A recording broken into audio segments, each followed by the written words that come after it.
আজ ছিল শনিবার, অনেকদিন ধরে কোথাও বেড়াতে যাইনি, তাই ভাবছিলাম 1-2 দিনের জন্য বন্ধুর বাড়ি থেকে ঘুরে আসি। আমার নাম গৌরব, আমি দিল্লির এক মলে কাজ করি।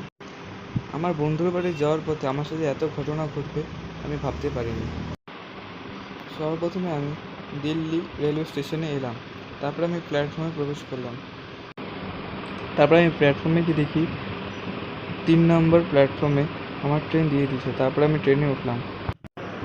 ট্রেনে উঠে দেখি আমি একটা জানলার ধারে সিট পেয়েছি। অনেকক্ষণ বসেছিলাম, জানলা দিয়ে বাইরে দেখছিলাম যে কী আছে।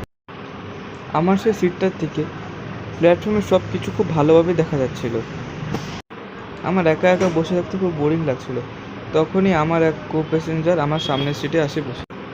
সেখানে আমার কো প্যাসেঞ্জার আর আমি অনেক গল্প করি। তার নাম জিজ্ঞাসাতে সে উত্তর দেয়, আমার নাম সুনীল। তারপরে আমরা দুজন মিলে খুব কথা বলি। সুনীল, তুমি কোথায় যাচ্ছ? আমি কানপুরের আগে স্টেশনে নেমে যাব। তুমি কোথায় যাচ্ছ? এই প্রশ্নতে আমি উত্তর দিই, আমি কানপুরে যাচ্ছি।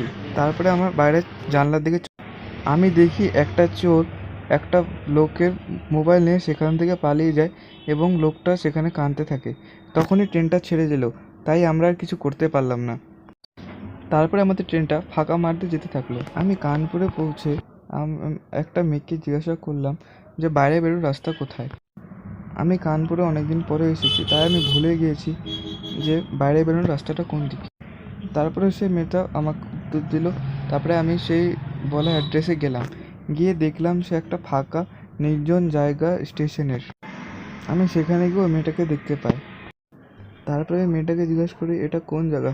আমি তো তোমাকে বাইরে বেরোনোর রাস্তা জিজ্ঞাসা করেছিলাম। তারপর মেয়েটা কিছু না বলে কিছু দূরে যেতে লাগলো। কিছু দূরে যেতে যেতে সে গিয়ে হঠাৎ করে একটা ভূতে পরিণত হয়ে গেল। আমি সেখান থেকে খুব ভয় পালাতে লাগলাম। পালিয়ে পালিয়ে আমি অনেক দূরে চলে আসি। তারপর আমি সেখানে এসে দাঁড়ালাম। তো পালাতে পালাতে আমি একটু দূরে গিয়ে দাঁড়াই। ভূতটা আমার পেছন পেছন সেখানে আসে। তারপর আমি তারা দেখে বেহুশ হয়ে পড়ে যাই। তারপরে সকালে যখন আমার চোখ খুলে তখন আমি বাড়িতে। আমার বন্ধু আমায় বলে, যখন আমি সেখানে বেহুশ হয়ে সেই রেল স্টেশনের সামনে পড়েছিলাম, তখন আমার বন্ধু আমাকে গিয়ে সেখান থেকে নিয়ে আসে। খুব রাত হওয়ার কারণে ও আমাকে গাড়ি করে তাড়াতাড়ি নিয়ে আসে পড়ে বাড়িতে। সে রাতে আমার সাথে যা হলো সে কথা আমি জীবনেও বলতে পারবো না। তো বন্ধুরা, এই গল্পটা এতটুকুই।